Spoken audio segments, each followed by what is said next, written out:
Welcome to our continued live coverage of the crisis in Sudan, where fighting has broken out on 15 April between the Sudanese army and the paramilitary forces, known as RSF.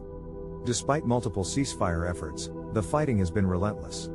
However, the two warring sides have now agreed to extend the ceasefire for another 72 hours, giving hope for peace in the region. /n/n today, we take a look at the situation on the ground, the international efforts to evacuate foreign nationals who have been stranded in Sudan and what this all means for the future of the region. /n/n The extended ceasefire could be a welcome break in the ongoing conflict, but what does it mean, and how long can people expect it to last?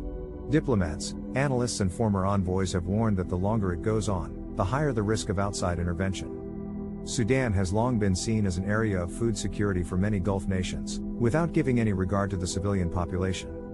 This has left vulnerable people open to exploitation and enrichment of non-state and state actors such as Hemeti, who have grown wealthy on such connections. /n/n British Conservative MP Alicia Kearns expressed a sense of relief at the extended ceasefire, saying it gives some hope of a diplomatic solution rather than military action. She tweeted, "This is a great relief, and gives some hope that a diplomatic solution may be found to prevent a resumption of violence long term."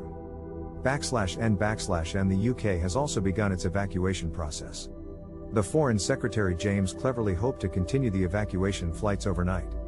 Yesterday, 897 people had been successfully evacuated, with 2 more flights leaving Sudan for a stopover in Cyprus, and the Foreign Office said that further flights would follow. /n/n Following this encouraging news, the African Union, the United Nations, Saudi Arabia, the United Arab Emirates, Britain and the United States released a joint statement applauding the two sides for their readiness to engage in dialogue toward establishing a more durable cessations of hostilities and ensuring unimpeded humanitarian access. /n/n Despite the ceasefire, some clashes were still reported in Khartoum on Thursday when warplanes flew over the northern suburbs at the same time as artillery and machine gun fire between fighters on the ground. The situation is even more dire in Darfur, where fighting has intensified in recent days.